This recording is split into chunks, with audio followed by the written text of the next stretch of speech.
খোঁজ পাই তারপর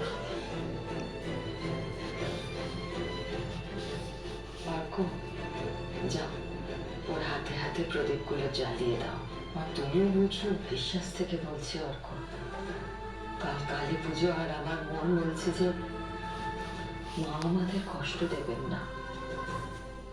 যাও, মনে মনে প্রার্থনা করে ভালো ভালো ঘরটা ভরিয়ে দাও।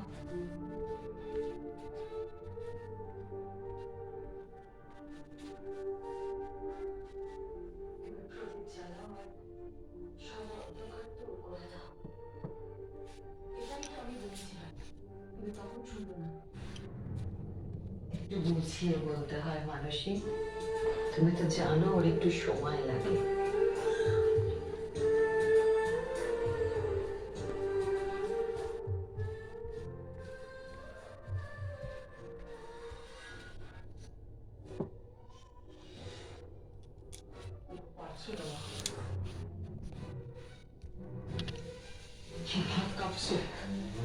কি হলো অর্ক, এটাও জ্বালাতে পারছো না?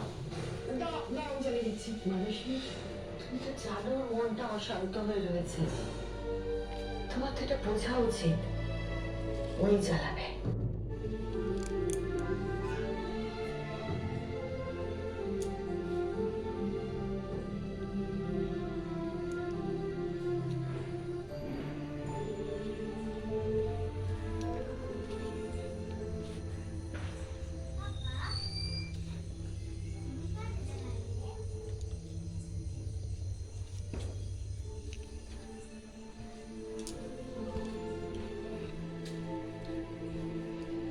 মন্দিরকে বলো ওরা যেন সুস্থ থাকে, ভালো থাকে, ভালো ভালো যেন ওরা বাড়ি ফিরে আসে। ফিরে আসুক, ফিরে আসাটা জরুরি।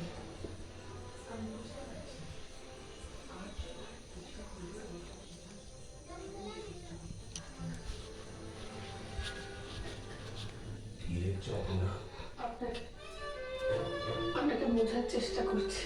আমি মানুষটা খুব জটিল, তাই না? আপনি জটিল না, ঠাকুমাও সবকিছু জটিল করে ফেলেন।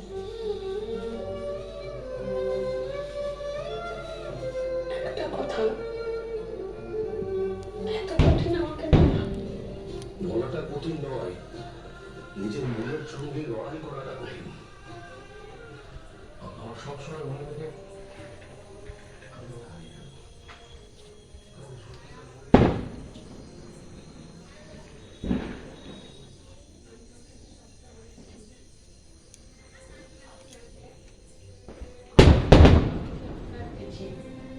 সত্যি কখনো আলাদা করতে পারবে না।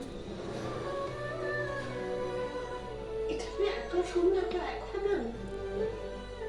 আমি যাবো না, যাবো না কখনো আপনাকে ছেড়ে। ওকে যেতেও হয়, ও সত্যিটা জানা উচিত, এটা আমার মনে হয়েছে।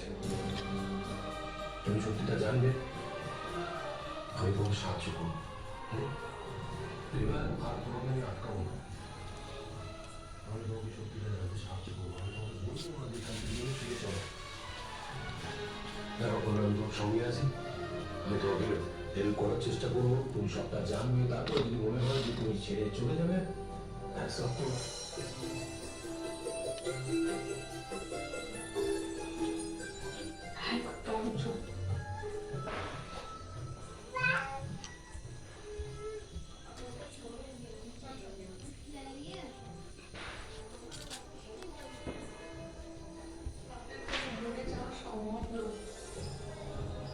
আপনার জীবনে যে সত্যি থাকুক না কেন, সেটা আমার জানা বা অজানা তাতে কিছু যায় আসে না।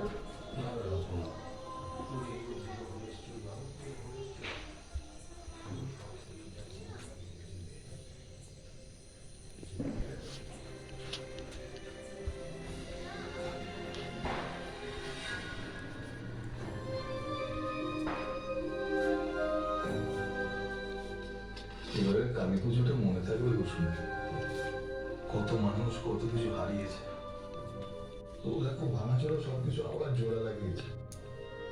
বাইরে তো দিন লাগিয়েছে। মানুষই সব পারে বুঝলে শুনে।